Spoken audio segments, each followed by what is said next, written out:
entendu fuir dans l'étonnement ce que le berger disait. Amen. Marie gardait toutes ces choses et les repassait dans le cœur.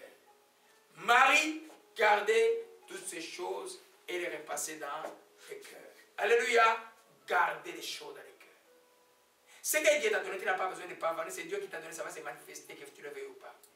Mais savoir les garder dans le cœur, c'est la chose la plus importante. C'est pour ça qu'il ne peut pas te présenter. Il y avait un de mes fils qui n'écoutait pas il y a quelques années. Lui, il voulait toujours aller à des devants prêcher. Mais il a eu beaucoup de problèmes dans la vie. Beaucoup. Beaucoup. Beaucoup.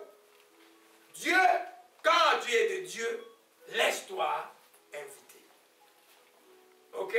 Quand tu es invité, tu verras que Dieu va agir. Amen. Marie a gardé toutes les choses dans le cœur. Et il savait que c'était le fils de Dieu. Mais il n'a pas voulu se justifier, dire oui, c'est le fils de Dieu, mais pourquoi il est sur la paille? Non. Il savait que c'était la volonté de Dieu. Vous ne vous posez pas la question. Il pouvait dire, mais mon Dieu, c'est ton fils, pourquoi il est sur la paille? Voilà, on nous a refusé l'hôtel là. Je vais invoquer le feu peut-être. Alléluia. Il gardait les choses dans le cœur. Quand tu connais les choses précieuses de Dieu et Dieu t'a donné, qui tu seras, garde-les dans le cœur. Comme par l'erreur de Joseph, tu vas avoir créé des problèmes là-haut, il n'y en a pas. Je sais de quoi je parle. Je crois de quoi. Quand je vous interdis quelque chose, je suis passé par là. Faites extrêmement attention. Surtout par rapport aux appels, à ce que Dieu vous a appelé à faire, où tu as des prières, Dieu t'a monté en révélation, ah, ta femme est là, ou ton mari est là.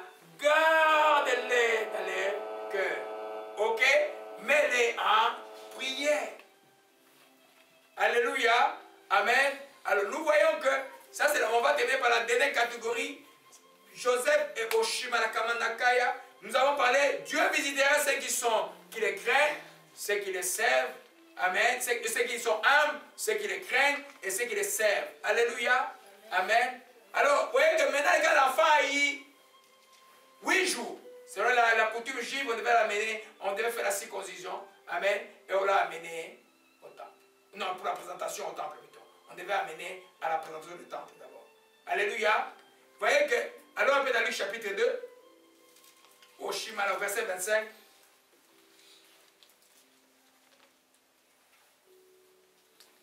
Alléluia. Amen. Le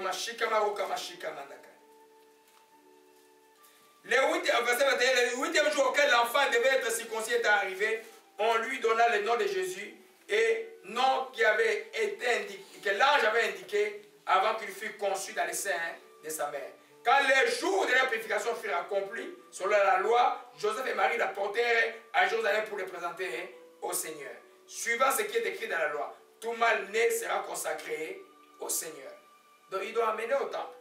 Alléluia. Et pour offrir un sacrifice des tourterelles et des jeunes pigeons, comme cela est inscrit dans la loi du Seigneur. Voici, il y avait à Jérusalem un homme appelé Siméon. Cet homme était juste et pieux, attendait la consolation d'Israël. L'Esprit Saint était sur lui. Il avait été divinement averti par le Saint-Esprit qu'il ne mourrait pas avant d'avoir vu le Christ du Seigneur. Il vient au temple poussé par l'Esprit. Et comme les parents apportaient les petits enfants, Jésus, pour accomplir à son égard ce qui ordonnait la loi, il est reçu dans ses bras, et béni, il dit, maintenant Seigneur, tu laisses ton serviteur s'en aller en paix. Selon ta parole, quand mes yeux ont vu ton salut, salut que tu as préparé pour tout le peuple, lumière pour éclairer des nations, gloire d'Israël ton peuple. Son père et sa mère étaient dans l'admiration de ce show qu'on disait. Simeon les bénit et dit à Marie, cet enfant est destiné à amener la chute et les relèvements de plusieurs, à devenir un signe qui provoquera la contradiction, et toi-même les paix te transpirera dans l'âme, afin que les pensées de beaucoup de cœurs soient dévoilées. Il y avait aussi une prophétesse Anne, fille de Pétuel de la tribu d'Azer. Elle était fort avancée en âge. Elle avait vécu 7 ans avec son mari depuis sa virginité, restait veuve, âgée de 84 ans. Elle ne quittait pas le temple. Elle servait Dieu jour et nuit dans les jeûnes et dans la prière. Étant souvenue elle aussi à cette même époque, elle louait Dieu. Elle parlait de Jésus à tous ceux qui l'entendaient de la délivrance d'Israël. Ces deux personnes sont extrêmement importantes. Ils avaient l'onction de prophétie. Ils avaient le Saint-Esprit. Vous voyez un peu? Ils étaient remplis du Saint-Esprit. Quand vous voyez Siméon là, le Saint-Esprit l'a avisé, le Saint-Esprit va aller dans les temples, l'a conduit dans les temples. Il avait averti que tu ne mourrais pas avant d'avoir vu Christ. Est-ce que c'était connu de tout le monde? Je vous assure que tu peux avoir, tu as un contrat personnel entre toi et Dieu qui existe. Par rapport aux choses que les gens ne savent pas. Simeon, personne ne savait. Lui, il savait qu'il ne mourrait pas sans avoir vu Christ. Par-dessus tout, il craignait Dieu et il servait Dieu. Tout ce qu'il a prononcé là, il a prophétisé. Anne, c'était une prophétesse. Depuis que son mari est mort, elle est restée, il s'est marié que pendant 7 ans. Toutes ces années, elle servait dans les jeûnes et la prière. Si on vous apprend que les jeûnes et la prière ne sont pas dans les services de Dieu, vous vous trompez énormément. Amen. Elle a vu. Parce qu'elle était dans une vie de prière. Tu ne peux pas voir la gloire des choses de Dieu si tu ne développes pas une vie de prière. Nous voyons que les gens humbles, ceux qui craignent Dieu, ceux qui étaient véritablement dans le service de Dieu, selon les saints d'esprit, ont vu Dieu venir. Les autres ne l'ont pas vu. Et vous voyez tout ce qu'il prophétisait. Vous voyez un peu Simeon disait, mes yeux ont vu ton salut. Est-ce que Jésus avait déjà accompli ce qu'il devait accomplir? Non. C'est un langage prophétique. Alléluia. Amen. Parce que là, il n'était qu'un bébé. Alors c'est pour nous dire simplement, mes bien-aimés, le message de notre de Christ, que c'est de demeurer humble, c'est de craindre Dieu et de le servir en esprit tout le temps. Alléluia. Vous voyez, le service, et ça s'appelle aussi l'éatresse, c'est une forme d'adoration. C'est le service de Dieu est important. Les gens ne comprennent pas que servir Dieu c'est important. Tout chrétien a une place dans le service. Tout le monde ici va servir Dieu quelque part. Alléluia. Amen. C'est vraiment le message. Rapidement, je vais juste pour vous égayer encore un peu. Le 6e principe fait que Jésus, là il dit le salut est venu. Les mages sont venus adorer le roi d'Israël. Amen. Est-ce qu'il était déjà roi? Amen. Amen. Amen. Amen. Quand une élection passe quelque part, quelqu'un a gagné les élections, quand est-ce qu'il commence l'exercice de son pouvoir? Le jour de sa prestation de serment. Alléluia. En d'autres termes, il était roi, mais il n'avait pas encore prêté serment. Parce qu'il y avait des choses qu'il devait régler, les choses qu'il devait faire, pour lesquelles il a pris le corps humain. Alléluia. C'est pourquoi vous voyez que l'adoration, ça c'est la partie Noël aussi, c'est là où vous voyez vraiment les véritables adorations. Parmi les 3 groupes qui sont arrivés, vous allez voir, tout le monde qui est arrivé devant l'enfant, qui a reçu le message, ils sont venus en attitude d'adoration. Alléluia. Ils sont venus adorer. Amen. Pas les bébés, mais ce que ces bébés est réellement. Amen. Ils sont venus adorer Dieu. Alléluia. Amen. Alors, on va, le 6e principe rapidement, et on va terminer. Oh, ramasser tout maintenant dans la joie. Oh, Mashika Madakaya. Alléluia. Matthieu chapitre 2. Matthieu chapitre 2 nous parle et de sages de l'Orient qui sont arrivés. Alléluia. Ça, c'est important pour comprendre. C'est pourquoi l'adoration est quelque chose de très important. Vous voyez que l'adoration est volontaire. L'adoration est volontaire. Les bergers ont obéi, ils sont venus adorer. Les vrais adorateurs dans les 3 catégories étaient qui? Est-ce que c'est le mage, ou c'est le berger, ou c'est le parent qui était là? Les vrais adorateurs en ce moment-là. Qui sont venus librement. C'est les sages de l'Orient. Les bergers, l'ange a apparu, allez y voir. Et dans leur berger, ils ont trouvé qu'il y a un roi qui est né, et ils étaient conduits jusqu'à venir l'adorer. Et les éléments qu'ils ont utilisés dans l'adoration, c'est ce que je vais vous parler tout à l'heure, c'est extrêmement important que vous compreniez, parce qu'il n'y a rien qui soit écrit dans la Bible, qui soit écrit juste pour vous raconter des histoires. Alléluia. Amen. Je prends alors dans Matthieu chapitre 2 rapidement. Je vais le lire dans l'autre version de la Bible. Gloire à toi, Jésus-Christ. O Shimalakabazakaya. O Maroshike Malakaya. Gloire. Jésus naquit à Bethléem en Judée à l'époque d'Hérode était roi. Après, les savants spécialistes des étoiles vers de l'Orient. Ils arrivaient à Jérusalem et demandaient où est l'enfant qui vient de naître le roi des Juifs. Nous avons vu son étoile apparaître dans l'Orient. Alléluia. Vous connaissez un peu l'histoire. Au verset 11, maintenant rapidement, ils entraient dans la maison et dans la maison et virent l'enfant avec sa mère. Marie s'est mise à genoux pour adorer l'enfant. Ils ouvrirent dans l'air et bagaille, ils offrirent des cadeaux. De l'or, de l'encens et de la myrrhe. De l'or, de l'encens et de la myrrhe. Pourquoi ils n'ont pas amené d'autres aromates? Pourquoi ils n'ont pas amené des chameaux? Pourquoi il y a une signification par rapport à ces choses, vous allez voir que Noël aussi, c'est le début de la vraie adoration. Amen.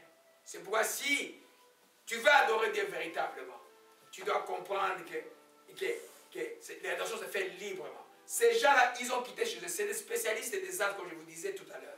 Amen. C'est des astrologues. Mais ils ont compris, il y a quelque chose de grand qui est arrivé. Ils ont fait des kilomètres en chameau dans les déserts pour venir adorer Dieu. Amen. Qui dit, on ne suit jamais Dieu forcé. On t'annonce les bonnes nouvelles. Un mois, tu dois sentir le désir de venir. Moi, je me sentirais mal à l'aider pour qui je suis devenu chrétien. Je n'ai jamais manqué un dimanche à l'église. Hein? Même quand j'allais à l'église où le pasteur n'était pas très correct. Moi, j'allais pour adorer mon Dieu. Même quand j'ai reçu la révélation une fois d'un $20 où c'était écrit Jésus-Christ, j'ai pris, j'ai dit, je vais aller donner ça à l'église. C'était écrit Jésus-Christ en stylo ici, là. Et puis, je vais à l'église, j'étais en plein adoration, je n'avais pas vu le panier passer. J'ai quand même mis dans le panier et Dieu m'a parlé à nous qui s'est fait tout là, était à la toilette. C'est que l'église n'était que moi. Amen. Les désirs là que les rois, les mages ont eu, c'est ça la vraie adoration. Libre. Alléluia. Alors vous voyez qu'ils sont venus avec l'or. L'or, c'est le symbole de la royauté. Qui a déjà vu un roi, une couronne royale sans or? Qui a déjà vu un sceptre de roi où il n'y a pas de l'or? L'or, c'est le symbole de la pureté et c'est le symbole de la royauté. Il venait à l'adorer, il voulait reconnaître par là qu'il était le roi des rois qui venait de naître. Alléluia. Amen. Qu'il était le roi des rois. Ils sont venus reconnaître par l'adoration que la royauté est à Dieu. Amen. Quand vous parlez du royaume de Dieu, si on parle du royaume, c'est qu'il y a un roi. Et les rois, quels sont les sujets du roi? Ils sont soumis au roi, c'est que nous sommes à Jésus-Christ de Nazareth. Alléluia. Ils ont offert de l'or. Imaginez un peu ces gens très intellectuels, très considérés, parce que quand ils sont venus à Jérusalem, tout le monde le voyait, tout le monde le reconnaissait, pourquoi le roi les a invités. Ils sont allés juste dans une petite maison pour adorer. Amen. Les lieux de ton adoration, les vrais lieux, c'est ton cœur. Mais là où tu vas adorer, les lieux saints, ils sont venus avec de l'or. Alléluia. Prenons un peu Apocalypse 19, je vais vous montrer quelque chose. Voilà. Donc, l'or symbolise la royauté. Ils sont venus reconnaître que celui qui est né est le roi des rois. Ça n'a pas commencé avec la crucifixion et la résurrection. Il est le roi des rois. Parce qu'il vient des temps anciens. Amen. Il est le commencement et la fin.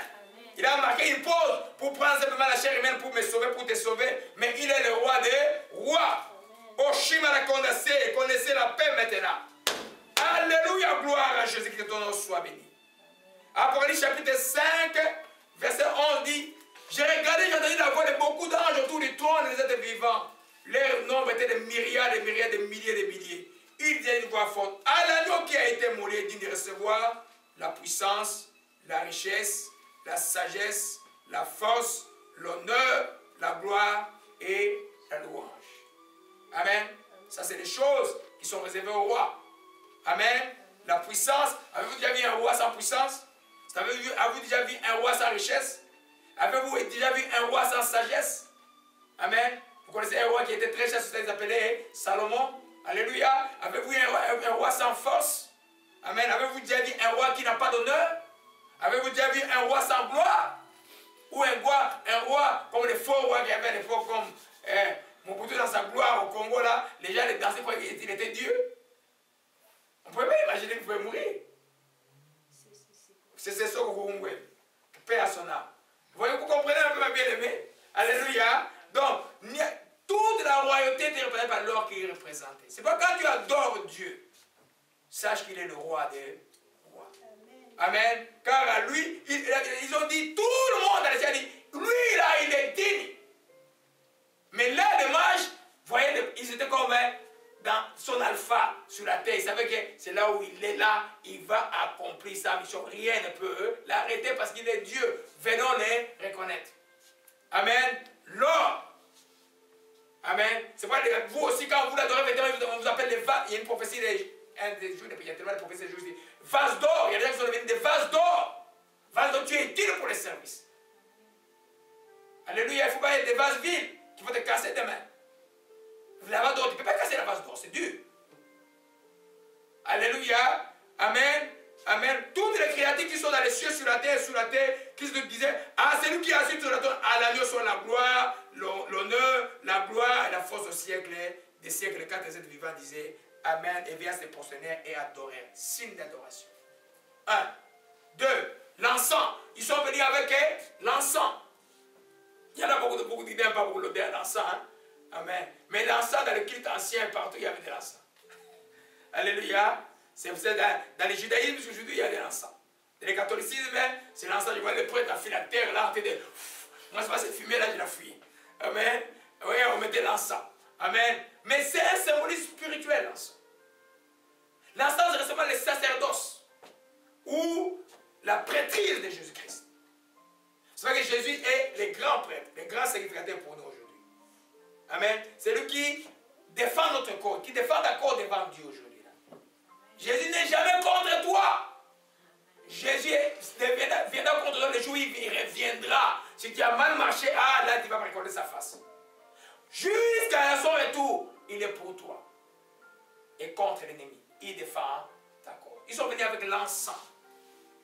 Amen. L'encens symbolise aussi la prière des saints. Vous présentez, alléluia, gloire à Jésus-Christ. Le psaume 110, verset 4. Oh mon Dieu. Tout ça, c'est le message de la naissance de Christ, mes bien-aimés.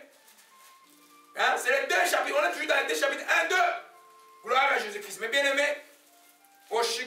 C'est pourquoi, quand vous ne connaissez pas Dieu, ne forcez pas. Laissez Dieu vous connaître et donnez-vous à Dieu. Alléluia. Parce que le temps qui arrive là, c'est des temps très très sérieux. Le psaume 110, on a beaucoup de temps aujourd'hui, mais il me reste 30 minutes, je vais terminer avant. Alléluia. Le psaume 110, verset 4. L'Éternel a juré, il ne s'en répandra point. Tu es sacrificateur pour toujours à la manière des Melchisedec. Alléluia. Vous allez trouver ça aussi dans Hébreux chapitre 4. Si je commence l'étude sur les sacerdoces, là c'est une étude pour l'année prochaine, on va entrer des choses profondes. Mais comprendre les sacerdoces de Jésus, c'est extrêmement important. Il est quoi? Sacrificateur pour toujours. Pour toujours. Son sacrifice, il a fait une fois pour vous. Pour toujours. Il est là pour défendre votre cause. Une fois, il a payé le prix pour votre péché. Amen. Vous savez que les anciens sacrificateurs, ce qu'ils faisaient, si moi je suis sacrificateur, je dois d'abord me sacrifier pour me demander pardon pour mes péchés. Et puis maintenant, je viens défendre votre cause. Vous venez avec vos animaux, on les présente à Dieu par moi et je parle à Dieu. Mais lui, il a fait une fois pour toutes. C'est l'ordre de Melchisedec. Amen. Vous connaissez Melchisedec qui a béni Abraham. On a dit qu'on ne connaît ni son âge, et on ne sait pas d'où il vient.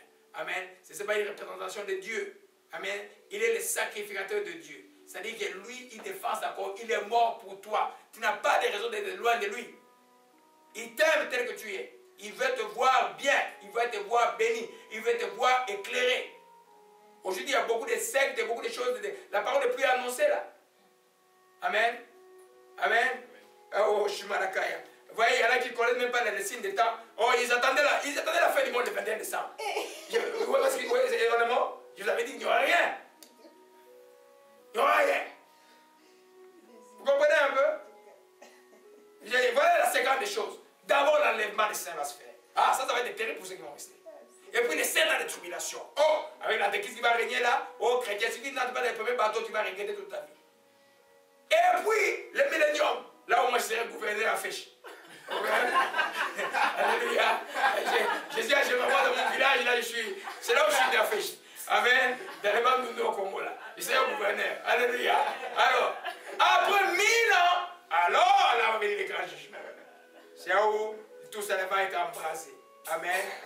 tout ce qui est du mauvais va être échangé, on va entrer dans l'éternité. Alléluia. Il faut connaître la vérité. Oh, il y en a qui ont vendu les choses dans les 21 décembre. En 2000, c'était la même chose, vous vous souvenez? Bien aimé, vous avez la vérité avec la Bible. Qu'est-ce que vous allez chercher ailleurs? Elle est simple, pas compliquée. Alléluia. Oh, Shimalakamandakaya. Oh, Mashika. Donc, l'encens représente quelque chose de sa divinité. Son sacerdoce. Amen. Hébreux chapitre 4, rapidement. Gloire à Jésus-Christ. C'est pourquoi il y a les chrétiens, j'entendais les prédicateurs aux États-Unis. Il faut préparer ceci. Préparer pour les catastrophes qui vont arriver. Préparer ici. Laissez les gens tranquilles. Amen. Jésus a dit personne ne connaît ce jour-là. Moi, tout ce que j'ai comme affaire, comme enfant de Dieu, c'est d'être correct tout le jour avec mon Dieu. Quand il vient, je suis parti. Donc je n'ai pas peur de catastrophe. Alléluia. Des fois, j'ai fait des voyages périlleux. Vous ne pouvez pas imaginer, mais je sais. Tu voyais avec la neige, d'ici là, juste 8 heures de route, tu es dans la neige, tu vois les autos aux États-Unis tomber partout. La tempête de Washington en 2010, j'ai quitté la Virginie, traversé Washington, on ne pouvait pas entrer. Mon auto là, c'est pourquoi j'ai dit, il doit vivre cet auto là. J'ai traversé tout Washington jusqu'à arriver à Montréal.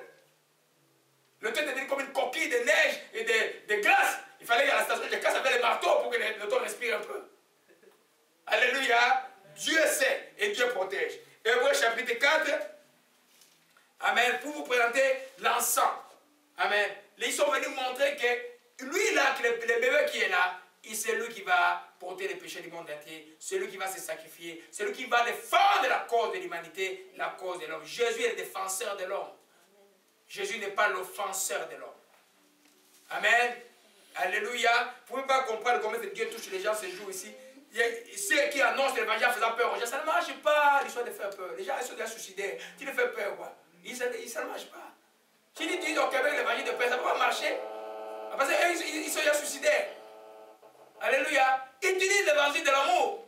Jésus est leur Seigneur. Jésus est leur Seigneur. Jésus veut leur bien. Jésus est mort pour eux. Il est là pour défendre leur cause. C'est pourquoi il envoie des serviteurs. Il dit la moisson est grande. Le Père envoie des ouvriers pour qu'ils aillent arracher le plus grand nombre. Alléluia. Gloire à Jésus-Christ. Au Shimalakam. Hébreux 4. Rapidement. Verset 14. Au Shikamanaka. Ainsi, nous avons un grand sacrificateur qui a traversé le cieux. Jésus, le Fils de Dieu. Demeurons fermes dans la foi que nous professons. Car nous n'avons pas un sacrificateur qui ne puisse compatir à nos faiblesses. Au contraire, il a été tenté comme nous en toutes choses, sans commettre un péché. Alléluia. Approchez-nous donc avec l'assurance du trône de grâce, afin d'obtenir la miséricorde pour être secourus dans nos besoins. Amen. Il est le souverain sacrificateur. Amen. C'est-à-dire que les prêtres qui nous défendent.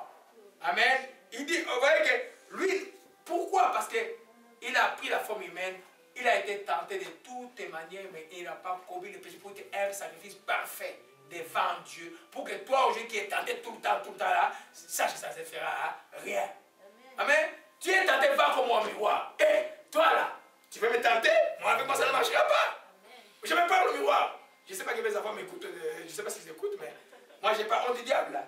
Quand je suis tenté, je vais au miroir, je me regarde. Je dis, toi là, quand c'est comme vous, Michel, le miroir, ça là, tu ne ferais jamais au nom de Jésus-Christ. Et je suis parfait. Essayez ça, vous allez voir. Ce n'est pas écrit dans la Bible, mais c'est une petite méthode de confondre les diables. Alléluia. Parce que ton Seigneur que tu invoques, il a été tenté de toute manière, mais il n'a pas commis. Donc il peut te libérer. Alléluia. Oshikamarabosiki. Et le temps de Jésus est là. Oh Marasaka. On peut parler encore beaucoup pour ça, mais je vais couper ça. Je vais donner pour un autre enseignement quand je vais parler de l'adoration. Alléluia. La troisième chose qui sont bénies, c'est de la myrrhe. Amen. De la myrrhe, c'était l'aromate. Amen. La myrrhe, c'était un aromate très spécial. Il y a quelque chose de très spécial. C'est un arbre. On l'écorche un peu comme ça là. On l'écorche l'arbre et puis il sort comme de la sève. Amen. Alléluia. Je répète encore, on écorche l'arbre, il sort comme de la sève. Encore, regardez bien, moi bien. On écorche l'arbre comme on fait le sirop que les gens aiment avec à l'automne là. Et oui. Et si l'arbre pouvait parler quand on l'écorche, quand vous allez faire le sirop de l'arbre là, les arbres seront contents. Ils vont pleurer de douleur, non? Amen. Qu'est-ce que Jésus de Nazareth a vécu à la croix de Calvaire? Il a pleuré de douleur. Amen. Amen. La myrrhe symbolise simplement sa souffrance par lesquels le sang est sorti pour que nous soyons guéris. Et même dans l'époque là, la myrrhe sert aussi à la guérison des maladies dans toutes ces régions-là du Moyen-Orient, jusqu'à aujourd'hui là. Alléluia.